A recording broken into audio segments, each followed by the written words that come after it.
Okay, hopefully you guys can see the screen. All right, so a little bit of background before going to the demo. So this is the issue. The link is already in the Google Docs. So the issue is that in our monitoring dashboards, if there's a new deployment event, so we have this fancy little icon that you hover over and it'll show the commit hash. So the problem was that hovering over this popover was not convenient. As soon as you try to hover over, it would just disappear. And this commit hash was not selectable. And there was not a link as well. And that was the issue. So let's look at the fix now. All right, so I have an app here that has Prometheus integrated.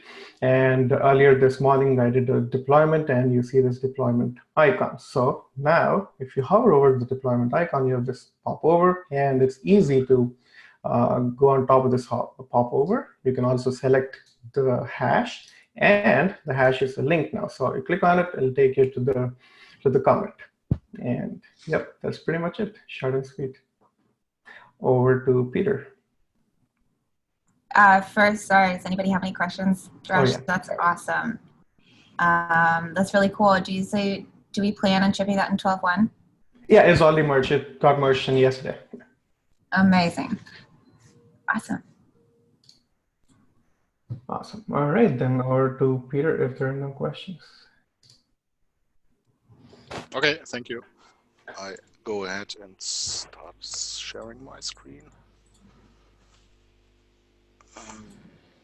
Did it work? Yeah. Okay.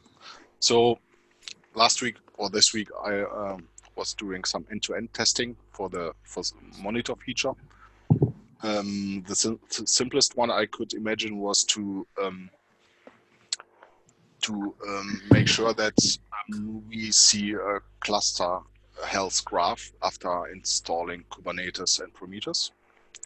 So usually the QA tests are run on G-Cloud, on Google Cloud, and that might take a long time and also uses resources and costs a lot of money, maybe.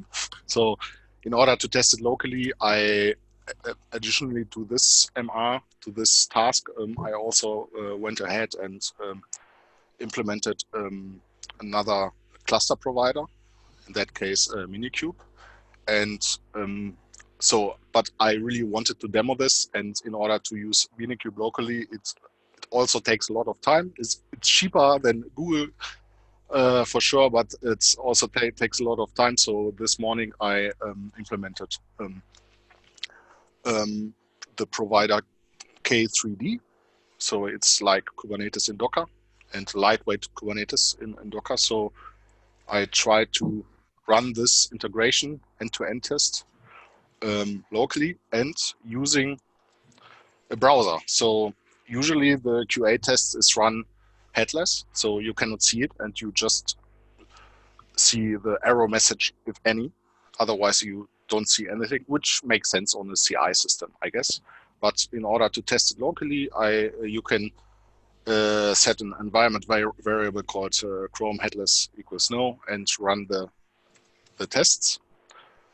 So when I run this, it will boot Chrome. So right now it's waiting, sitting on the login page, which is okay, because as you can see on the terminal, it's already creating a Kubernetes cluster locally as a Docker container. And oh, it's already started to click. So as you can see, it sets up an API token, which is pretty normal for QA tests, because we utilize some API calls. So first it has to set up some API tokens. And after that, as you can see, it just clicks add a Kubernetes cluster and fills out the form. As you can see, Lukma, no hands. So it's all QA. Oh, that's the wrong one. Sorry about that. Yeah. While, oh, I think I messed it up. Oh no, okay, no problem. Just because it's so fast, we can do it again. Yeah, you are not supposed to click inside the browser, of course, because it breaks things, but it's okay. While waiting for, okay, no problem. I did not sacrifice anything to the demo gods, so here we are. Yeah. Okay. Yeah. Maybe I do not touch anything in that case, or maybe I do. So yeah, it starts over again. Fills out the access token. Again, this is used by the QA framework, so it's not done by me. Maybe I can show the spec itself. It's very straightforward. It's just logins, creates a project, creates a Kubernetes cluster, and installs Prometheus on it, and verifies that the cluster health graphs are showing up. So right now you can see it's pasting in on the right side the certificate, the service token.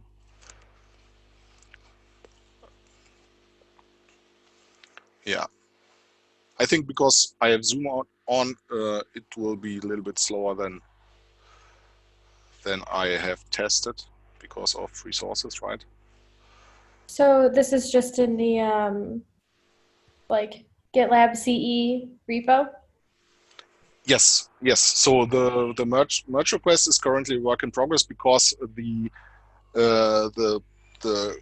cluster provider extraction, like refactoring of this, I won't want to do it in a separate MR, but yes, this will go into GitLab CE and the specific spec, because it's GitLab Ultimate license, it will be in GitLab E. So yes. So as you can see, it's already installing Tiller on GitLab's Kubernetes page, waiting to actually install Tiller. As soon as it's installed, it's gonna be installing the Prometheus server down here. As you can see, it's already clicked. Yeah, while waiting for that, maybe showing some more code.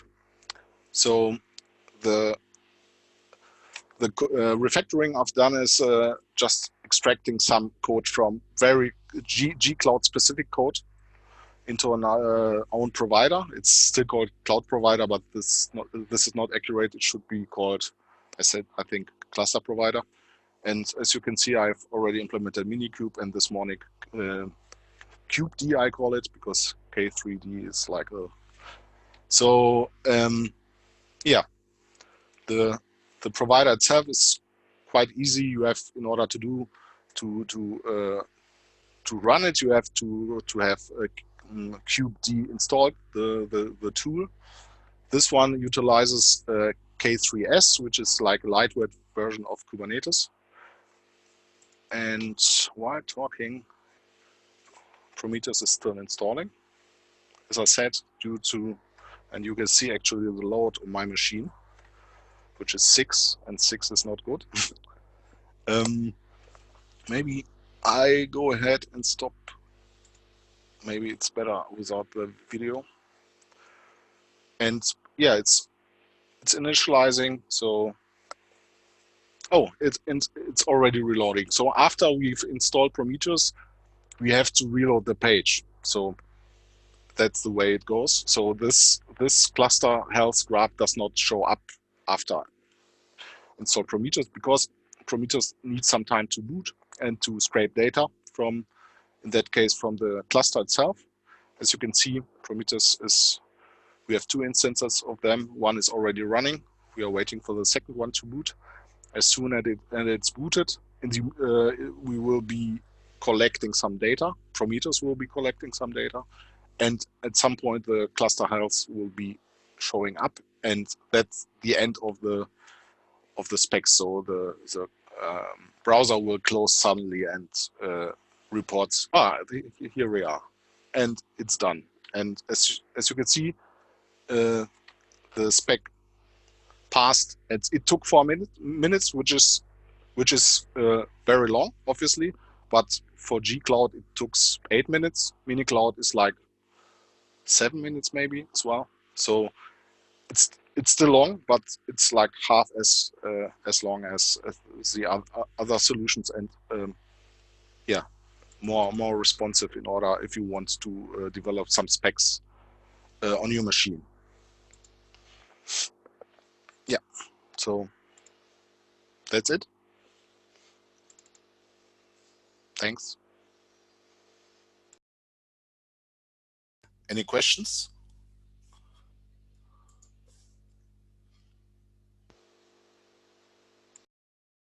Okay. I had one.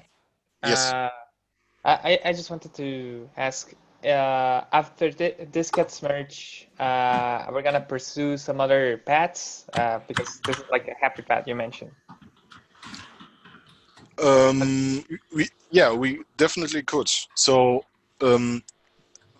currently, this MR will only install the Prometheus installation on project level, but we also need to support group level and instance level.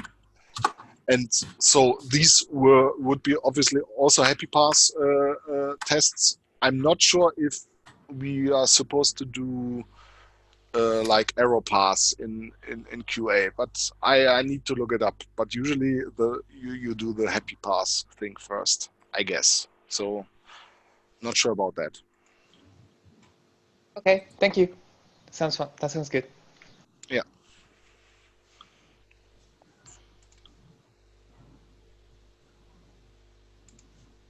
Any other questions?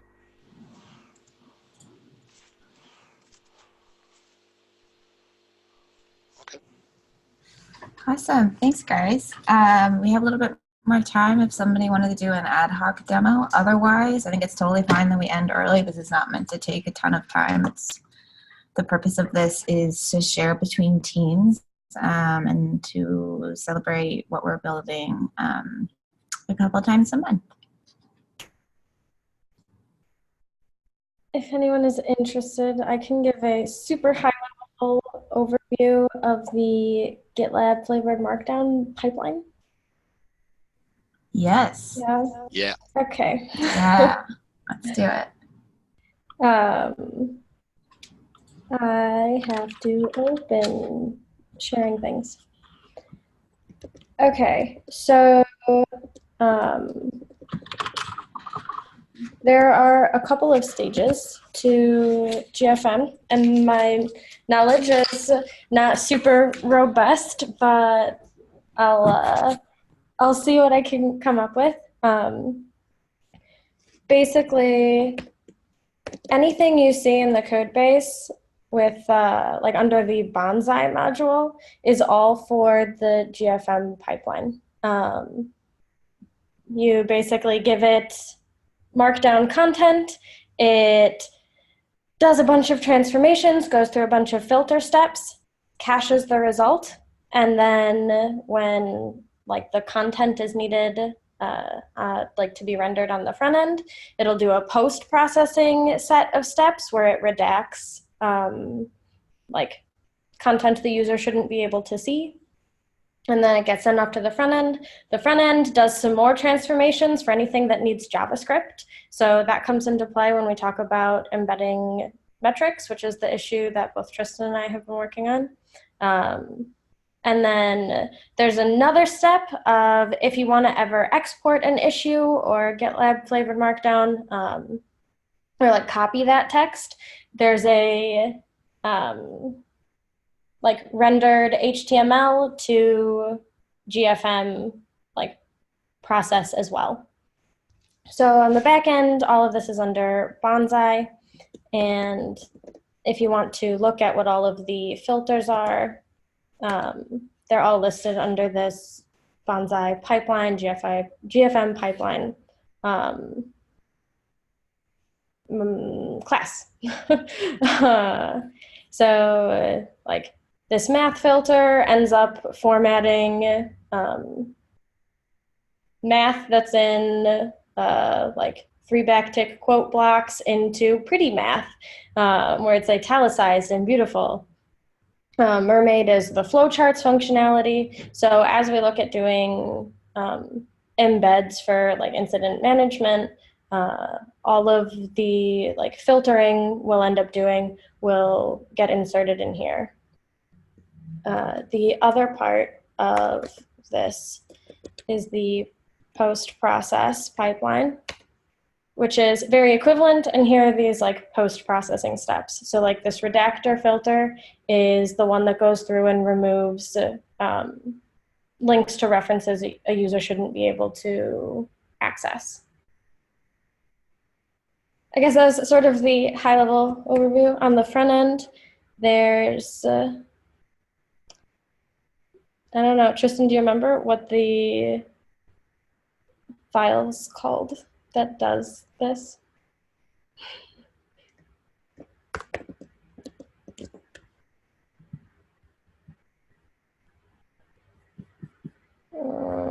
I can't see chat.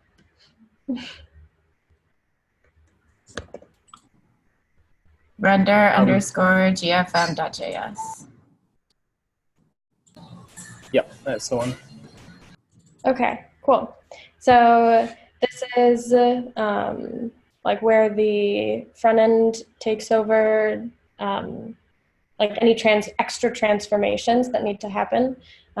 So math and mermaid that we saw the filters for on the back end, this is where we actually render all of the good stuff. Otherwise, it's just HTML directly from the back end. Yeah. I know that was pretty high level, but does anyone have questions that maybe I can answer?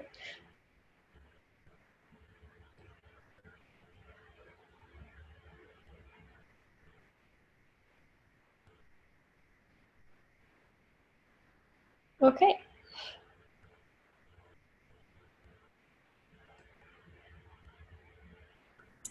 Thank you, Sarah. That was super helpful, especially as we dive into parameterization of issues and alerts and trying to figure out what Markdown language to use to make those customizable.